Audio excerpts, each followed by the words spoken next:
Hey there, this is Tabletop Newbie with another update video as to what I've been, pretty much what I've been doing these past couple of days with my Chaos Space Marine Army. I'm also going to, I want to talk about brushes a little bit today, and I know you'll find a lot of videos that go into a lot more detail about brushes, but I think this would be interesting because this is from a newbie's perspective. I mean, the name isn't me trying to be modest or anything. I am entirely new to this whole tabletop wargaming hobby. Now, just today I went out to Michael's and I got myself some proper detailing brushes, and I'm already happy with them. Here I have a Robert & Simmons 15/0 ultra fine detail brush. You can see it's an alright brush. So I mean, for those of you who are new to the hobby and you're watching all the other videos and saying, oh yeah, get a Reaper, Kolinsky, Sable, all that stuff, spend $10 on a brush and then another 10 or 12 on shipping, and end up paying $30 or $35 for brushes. You don't really need to do that unless, you know, you're already well into the hobby, in which case you don't really need to be watching any of these videos anyway. This is the brush I've been using for fine detail all along here. This one over here on the left. It's a 5/0. It's another Robert Simmons brush. I've never had any problems with it, except it's getting a little bit old, as you can see there. The tip's a little bit frayed, but I've really been abusing these brushes. These here are my older ones. These three here, and this one here broke. One thing I would definitely tell you not to do is to get an American Painter brush, because these brushes are not very good. I'm not sure if they come in any other color handles, but yeah, these brushes, they're not that good. This one though, I can still use it for dry brushing, so that's okay. But this one here broke on me just the other night when I was in the middle of painting someone's face. Where is he? That guy over there with the horns. I was trying to give him some green teeth and yellow eyes, red eyes, and the brush just broke. And then I had to go ahead and paint his face black all over again, so that was kind of frustrating. But today, as soon as I got home with these new brushes, I had his whole face done in no time at all.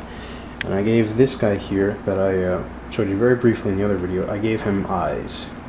The eyes aren't done yet, but they're much better than anything I've ever done before.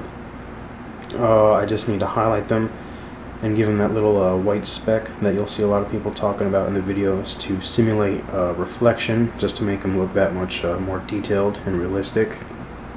As realistic as a demonically possessed giant space marine can be.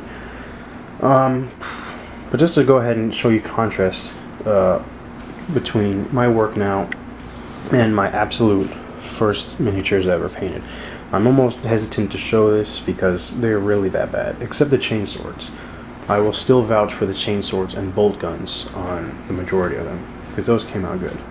But you can see just how bad not thinning your paints looks. Right there, you can see the grill on his respirator, I guess you'd call it.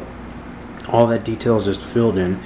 I just used this really big brush here, this one, and just filled all that detail in. And the chest too, and tilt him backwards, get you a look at that. The chest has a lot of gold spilt over where it should be black.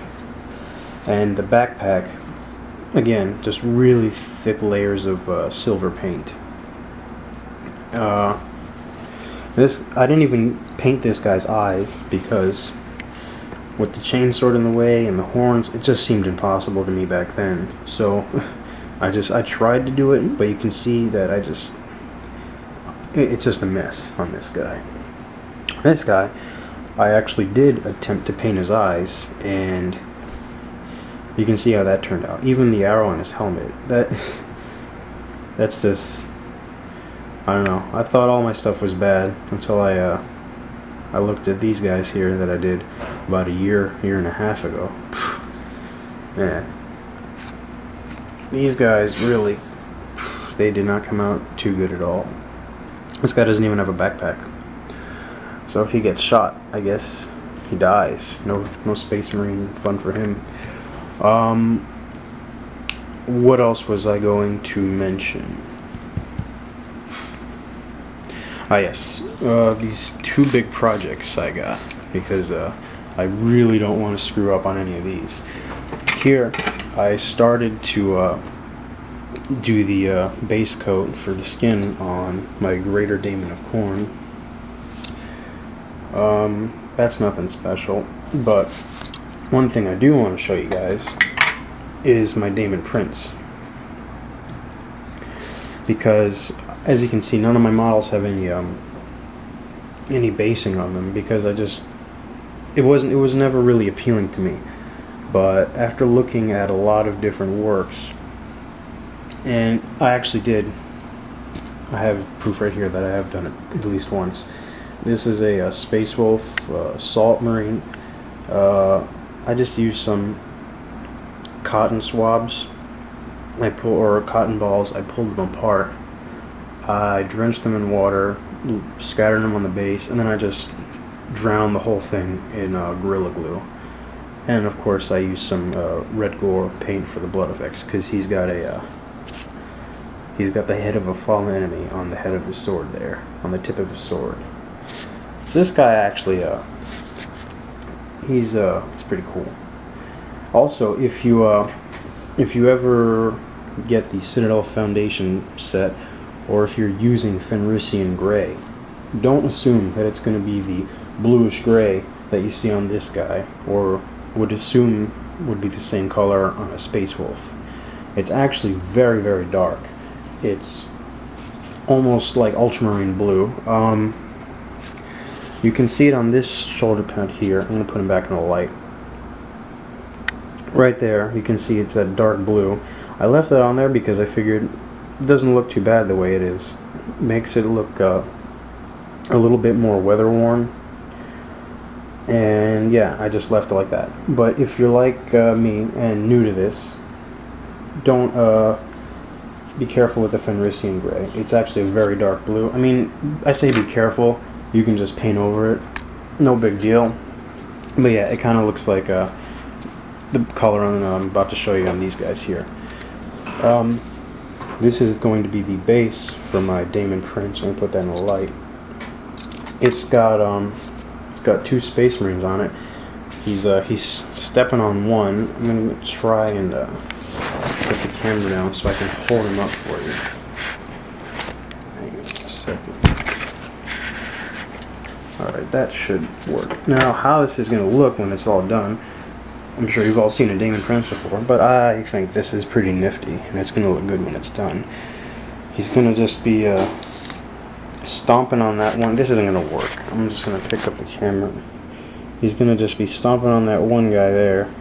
I had to use a lighter on the guy on the leg that's already fixed on the base. I just kind of burnt his... I don't think I even gave him a chest, because the chest didn't fit. As you can kind of see, his head is just kind of smushed there, and there's a part of a bolt gun. Just melted that on there. Just used a lighter to fit that under the Daemon Prince's leg.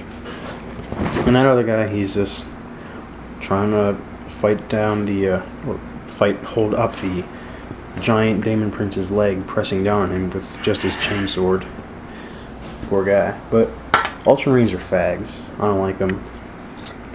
If I had to pick a Space Marine chapter to paint an army on, it'd be Space Wolves. Because wolves are cool. Everyone likes wolves. Unless you're a person that doesn't like wolves. In which case, you won't like them. But yeah, that's pretty much it. I've got those two projects over there to work on, along with, just keep on painting the rest of this army. This isn't even all of my figures, because, this really wouldn't be an army. I've still got a bunch more in there, and I do have a, why am I showing you over there? You don't need to see that. But there's a whole nother battle force, Chaos Space Marine battle force, that I haven't even used. So yeah, I'm going to have to work on that too. And this video has gone on just long enough. So, I'll see you guys next time.